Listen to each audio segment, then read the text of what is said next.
बिस्मिल्लाहिर्रहमानिर्रहीम। अस्सलाम वालेकुम नाज़रीन। 2 दिन पहले जमात इस्लामी के अमीर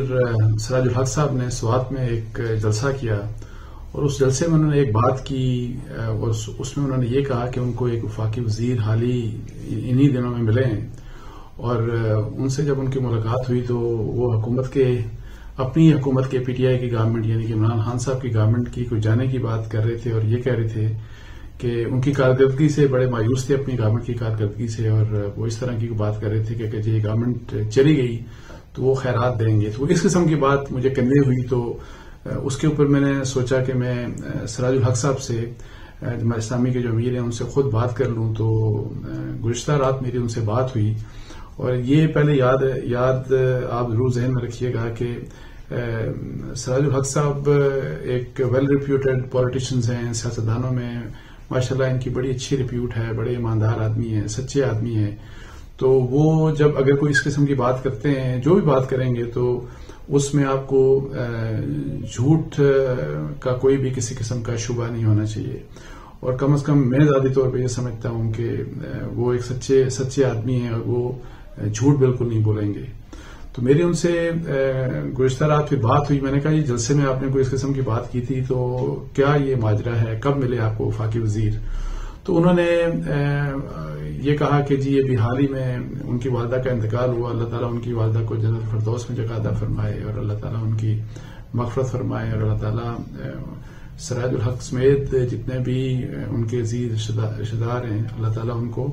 सब्र जमील अता फरमाए। तो मुझे बता रहे थे कि ताज़ियत के लिए एक वफाकी वजीर उनसे मिले और उन्होंने ये वाली बात की और यही बात उन्होंने की कि ये अगर हुकूमत चली जाती है तो मैं खैरात करूंगा। और उसका उन्होंने ये कहा कि पहले जब पीटीआई की गवर्नमेंट आई और जब पीटीआई इलेक्शन जीती तो बहुत वेलकमिंग होते थे लोग, जो उनके हल्के के लोग थे या जो उनके इलाके के लोग थे, तो वो पीटीआई के मिनिस्टर्स की तरफ, पीटीआई के एमपीज की तरफ बड़े वेलकमिंग होते थे और उनको लेकिन अब वो ये कहते हैं कि बिल्कुल उलट हो गया और अब ऐसा है कि अब लोगों का सामना करना मुश्किल हो गया है। लोग बड़ा क्रिटिसाइज करते हैं, लोग बड़ी नागवारी का इजहार करते हैं और लोग जो गवर्नमेंट की जो परफॉर्मेंस है उसके ऊपर सीरियस क्वेश्चंस रेज करते हैं। तो मैंने सराज साहब से पूछा कि क्या आप पसंद करेंगे बताना कि कौन से वजीर साहब थे जो आपसे मिले? तो मुझे पता था वो नहीं बताएंगे, लेकिन उन्होंने नहीं बताया। उन्होंने कहा नहीं, मुनासिब नहीं बात, प्राइवेटली लोग तो बहुत से बातें करते हैं लेकिन उनका नाम लेना मुनासिब नहीं। तो मैंने भी उनको मजबूर नहीं किया। ये अलग बात है कि कुछ और मुझे अपने जराये से पता लगा, कुछ एक वजीर साहब का तो मुझे पता लगा जिनकी मुलाकात हुई थी, लेकिन मैं भी इससे नाम नहीं लेना चाहूंगा क्योंकि मुझे कन्फर्म नहीं है कि उन्हीं वजीर साहब ने उनसे बात की थी, सिराजुल हक साहब ने से, या किसी दूसरे वजीर ने अपनी गवर्नमेंट की से डिसअपॉइंटमेंट की जो बात है किसी दूसरे वजीर साहब ने की थी। उनसे तो कई लोग मिले थे, मैं भी जब इस्लामाबाद में थे तो मैं भी दुआ करने के लिए, ताज़ियत के लिए गया था उनके पास। तो उस वक्त भी बहुत से लोग उनसे मिलने आ रहे थे, एम्बेसडर्स भी कुछ थे, बल्कि राजा जफरुल हक साहब जो थे वो भी पीएमएलएन के, वो भी वहां पे मौजूद थे। तो पता नहीं कौन कौन आया होगा, कितने लोग। सोचते मुनासिब नहीं कि वो एक नाम लिया जाए, लेकिन डेफिनेटली मुझे इस बात का यकीन है कि ये वो वजीर नहीं हो सकता जिस वजीर ने मुबैना तौर पे नून लीग से रब्ता किया था लंदन में, शरीफ फैमिली से रब्ता करके कहा था कि हमारे पास 12-14 लोग हैं, अगर आप वो कॉन्फिडेंस लेके आना चाहते हैं। ये कोई 3-4 महीने पुरानी बात है कि जी अगर आप नो कॉन्फिडेंस लेके आना चाहते हैं तो फिर हम आपको सपोर्ट करेंगे। और उन्होंने इस किस्म की भी बात की थी कि कोई मेरे पास 12-14 लोग मेरे साथ भी हैं। अच्छा, ये वैसे मैं आपको बताऊं कि ऑफ द रिकॉर्ड आप बात करें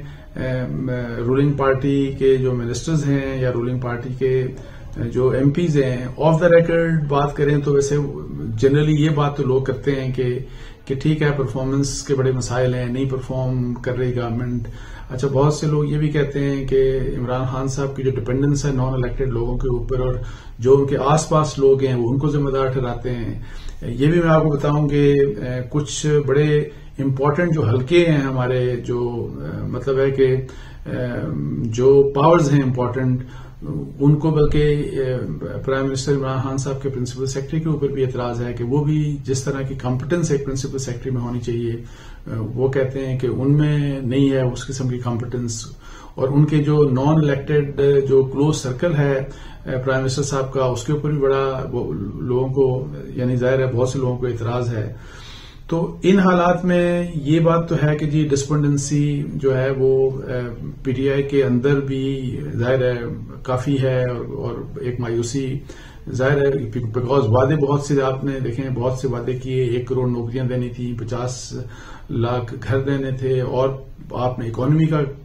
کو کہاں پہنچانا تھا آپ نے روپے کو کہاں سے کہاں لے کے آنا تھا نیچے پیٹرول سستا کرنا تھا بجلی آپ نے سستی کرنی تھی گیس سستی کرنی تھی مہنگائی یہ سب کچھ یہ تو پاسبل ہی نہیں تھا لیکن سب کچھ الٹ ہو رہا ہے. اور وہ جو کہتے ہیں نا کہ ان کے کہنے کے مطابق چور ڈاکو جب اس وقت اس ملک میں رول کر رہے تھے تو بجلی بھی سستی تھی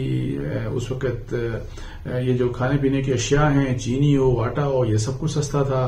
اور اسی لحاظ سے پیٹرول کے پرائسز کم تھے ڈالرز کا جو ریٹ تھا ڈالر اور روپے کا جو ریٹ تھا اگینسٹ ڈالر وہ کم تھا. لیکن ابھی جو ہے وہ سب کچھ حالانکہ ایماندار آگے ہیں بےایمانی بھی نہیں ہو رہی کرپشن بھی نہیں ہو رہی اس طرح سے جو کلیم جو کیا جاتا ہے لیکن سب کچھ الٹ چل رہا ہے. تو اب یہ ہے کہ آلدو پی ڈی ایم اس وقت جو اپوزیشن ہے وہ ساری ایک الائنس بنا کے تو وہ گورنمنٹ کو چلتا کرنے کے چکر میں ہے جو کہ مجھے نظر اس طرح سے نہیں آ رہا کہ کیسے وہ ان کو فارغ کر سکتے ہیں. لیکن اس بات میں کوئی شک نہیں کہ اگر حکومت کو عمران خان صاحب کی حکومت کو کوئی خطرہ ہے تو ان کو خطرہ اندر سے ہے اپنے آپ سے ہے اپنی پرفارمنس سے ہے. بیکاز آپ جو مرضی کر لیں پرفارمنس اگر آپ نہیں دیں گے تو پھر آپ کیسے آگے چلیں گے. اور پھر خاص طور پہ جو اکانومی کے حالات ہیں پاکستان کی اکانومی کے حالات ہیں وہ بہت خراب ہیں. اور پھر یہ ہے کہ جو کہا جاتا ہے کہ جی کچھ چیزیں امپروو ہو رہی ہیں اس سب کے باوجود جو امپروو ہو رہی ہیں اس کے باوجود دیکھیں اگر ہمارا کرنٹ جو ڈیفیسٹ ہے کرنٹ اکاؤنٹ ڈیفیسٹ وہ فرض کریں کم ہو گیا یا سرپلس ہو گیا تو آپ سرکولر ڈیٹ کو دیکھیں کہ جو جس وقت یہ گورنمنٹ آئی تو کہتے تھے کہ جی یہ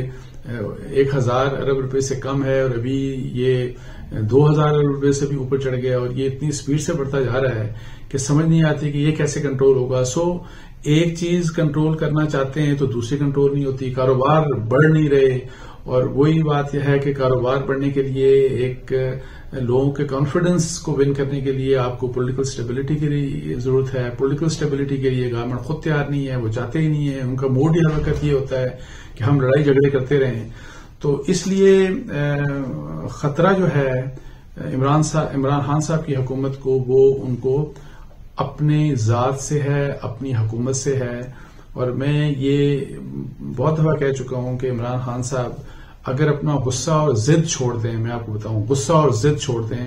تو یہ بہت کچھ کر سکتے ہیں. اور غصہ اور ضد چھوڑیں گے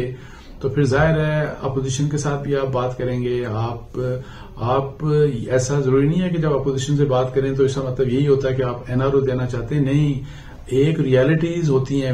کچھ ریالٹیز اسمبلی کی ہیں کہ آپ نے کیسے اسمبلی کو چلانا ہے آپ نے اسمبلی کے تھرو پالیسیز کیسے بنانی ہے لیجسلیشن کیسے کرنی ہے. آپ کو اتنے بڑے بڑے کام کرنے ہیں اتنے بڑے بڑے وعدے وعید تھے وہ آپ نے جو کرنے ہیں آپ نے کانسٹیٹیوشنل امینڈمنٹس ریکوائرڈ ہیں آپ اکیلا تو کچھ بھی نہیں کر سکتے. اور پھر